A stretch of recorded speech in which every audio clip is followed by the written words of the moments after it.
Chukwu emekala anyị n'ụwa ife Chukwu nyelu mmadụ ya ka na-akpọ Okechukwu. Okechukwu nyelu onye n'ụwa n'ụdị ego ji kalịsịanụ na Chukwu bụ nna ya bụ na nna be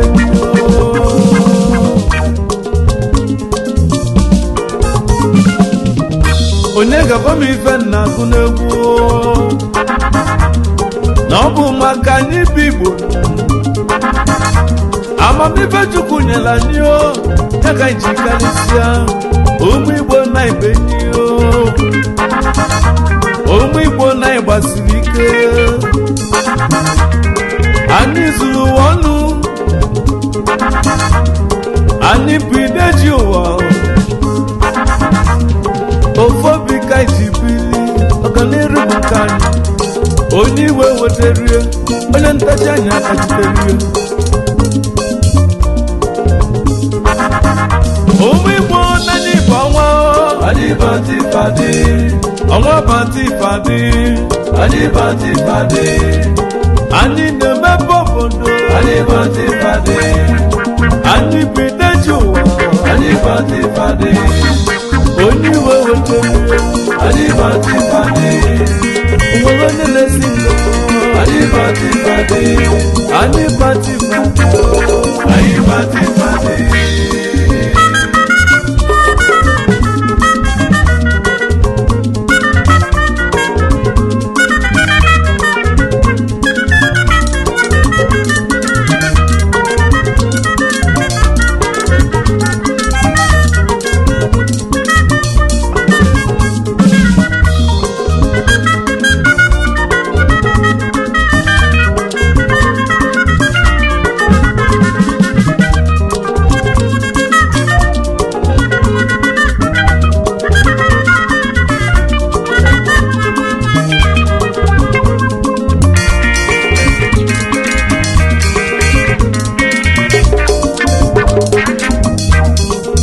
Okenwa Awka-etiti nwanwe egwu n'ọbụ m na-ekwu onye Igbo ka mbụ onye chọba ife dị naanị eje jukere ewi na ewi na nne bụ nwanne na nkụ dị na mba a na-eghelu mba n'ofu nne na mụnụ maọbụ chadeke na nwoke n'ibera n'ọbụ n'ofu ọnụ na nkụ dị na mba na ọ na-eghelu mba nne mbakalaka n'ọzọ mana ọzọ ga-ana inu Igbo inu bụ mmanụ ndị Igbo ji eri okwu inu bụ mmanụ ndị Igbo ji ekwu okwu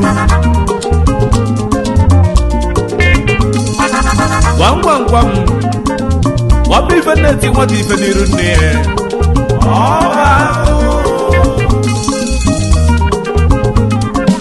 gwazie m akwa Chukwu sụlara aka akọ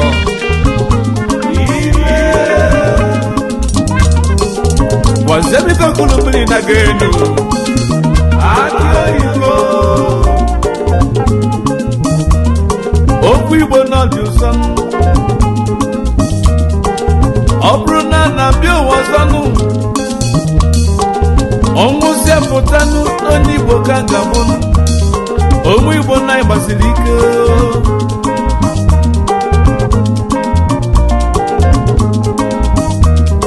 a na-ekwe anyị bachara achara na-ezo a na-ekwe anyị bachara achara na-ezo ọganiru bụ nke anyị ọdịda mara anyị gbata ọganiru bụ nke anyị onye na-atụ anyị Igbo aka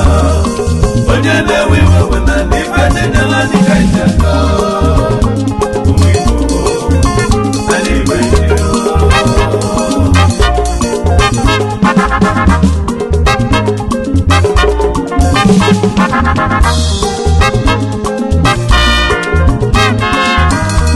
amụrụ m unu na mbụ na ndị Igbo bụ mgbọrọgwụ anyị gbazuru ụwa niile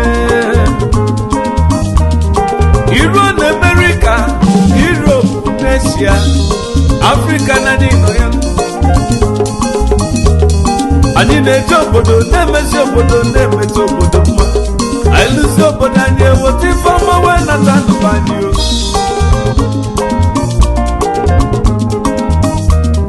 Anyị na-eje obodo, anyị na-emesi obodo, anyị lụzie nye wele ife ọma dị na mba edozie ndụ anyị o.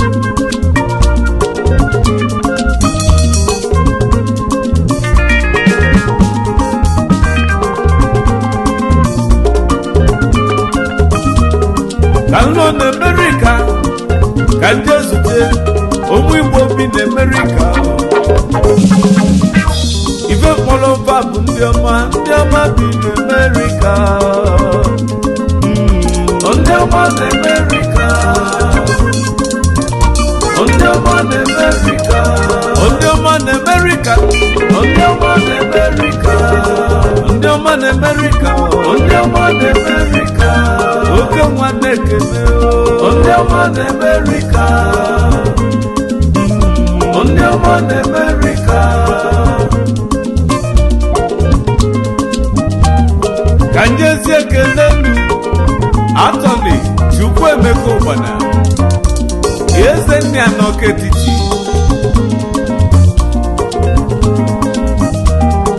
Chukwuemeka lụmụnne n'ụwa, ikozi nwanyị ọma, nwanyị mala obi dị ya, Chukwuemeka Ụkpana bili. Gị bụ chairman Matthew Ụkpana Legal Services na Houston na America ka ị nọzibili. Amamife Chukwu nyelu gị nụ ya ka iji wee bili o. Onye iwe wetara elu otogwu gaba n'iru, Okenwa na-ekene o. Chukwuemeka Ụkpana bili, eze nne ya n'ịgbasiri ike, ọkaikpe, eze nne ya n'Amerika, eze nne ya n'Awka-etiti odogwu, eze nne ya n'ịgbasiri ike, eze nne ya n'Amerika, eze nne ya n'Amerika, onye ọma n'ịdị mma, eze nne ya n'ịgbasiri ike, Okenwa na-ekene,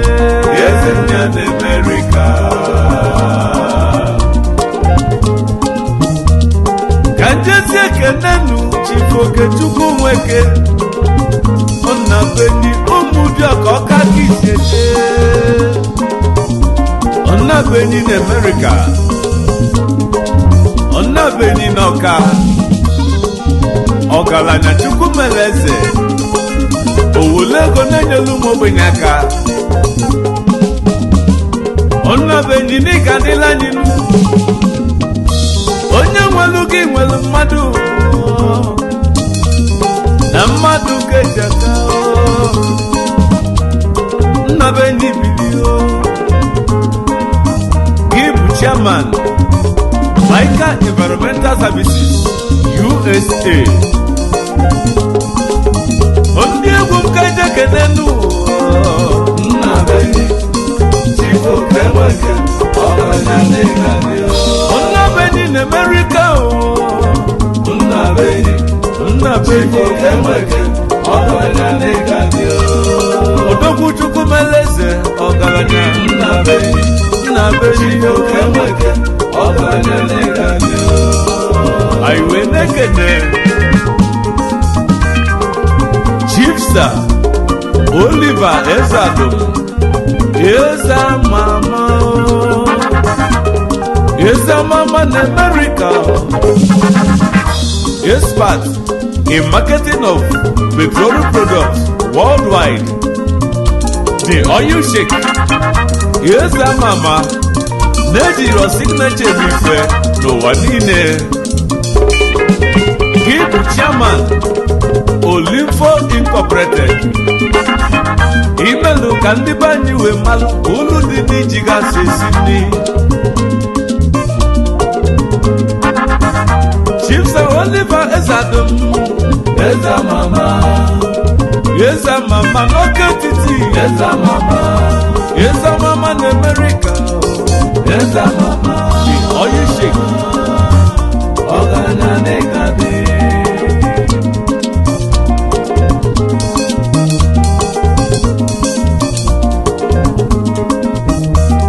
Kambulegwu m kenenu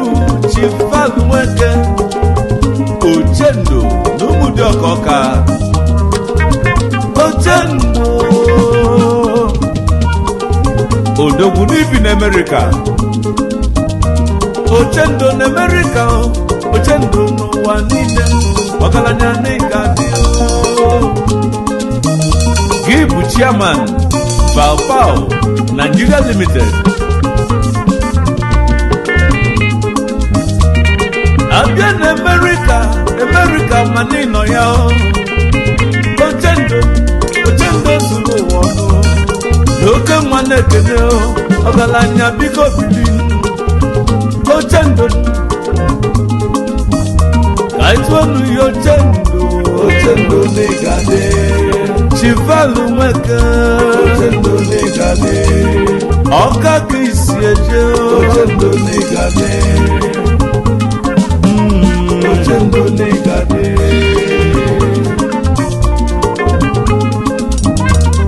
ka njezi ekenenu Chief Fred Ọbụtụ Icheku Enugu ka isi eje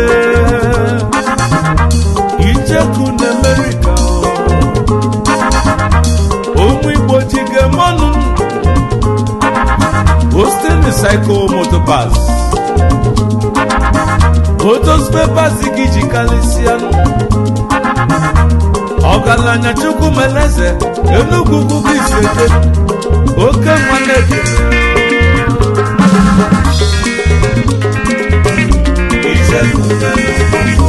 Icheku na n'ugwu odogwu Chukwu meleze Icheku na odogwu ibi n'Amerika odogwu ibi n'Amerika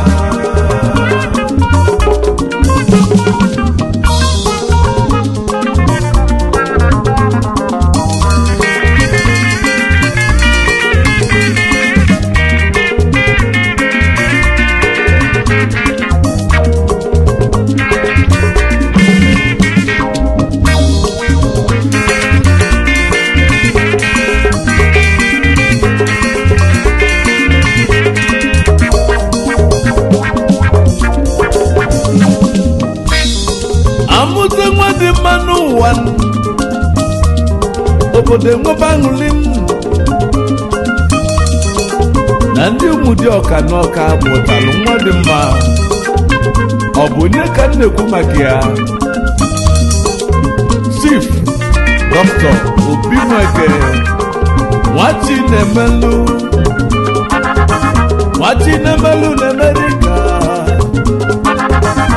Nwachinemelu n'ụmụdịọka ọka gị sedelu oke nwanne ekele Chairman Obidon Medical Services n'Amerika ọzọ Igbo ndụ bililu ọzọ Igbo ndụ odogwu ọgaranya Chukwu meleze n'ịgane tụọnụ ya Nwachinemelu n'Amerika Nwachinemelu Obidon Medical Services Nwachinemelu Chief Obi Nweke Nwachinemelu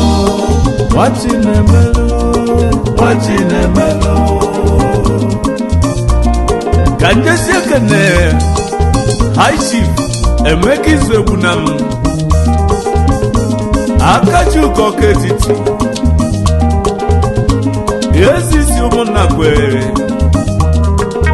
Ogbuefi ofedi ikuku Akachuka Awka-etiti bili n'oke nwanne ekene gị Ezisi ụmụnna kwe n'Amerika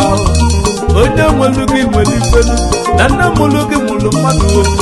oke nwanne ekene kenelu mụlụ ọlọ gị Ugosimba nwanyị ọma na State of Michigan n'Amerika gị nọ bilio odogwu biko bili ọgaranya Chukwu meleze na ndị Igbo jike mmanụ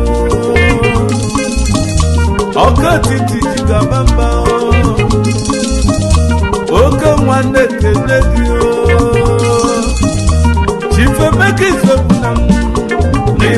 ka nwa Akajugo na America n'ịbụ nwa ka nwa Yezisu mụnna bụ n'ịbụ nwa ka nwa America gị nọbili America ka isi eje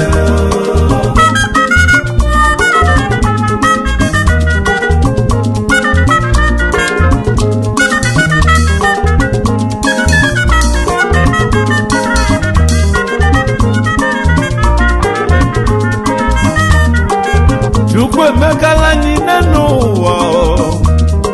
ife Chukwu nyere mmadụ ya ka na mba Okechukwu nyere onye n'ụwa nụ ya ka o ji karịsịa na Chukwu bụ nna ya bụ na nna be a na-ekwe anyị bachara achala na-eto a na-ekwe anyị bachara achala na-eto ọganihu bụ nke anyị ọ dịla mara anyị ma ncha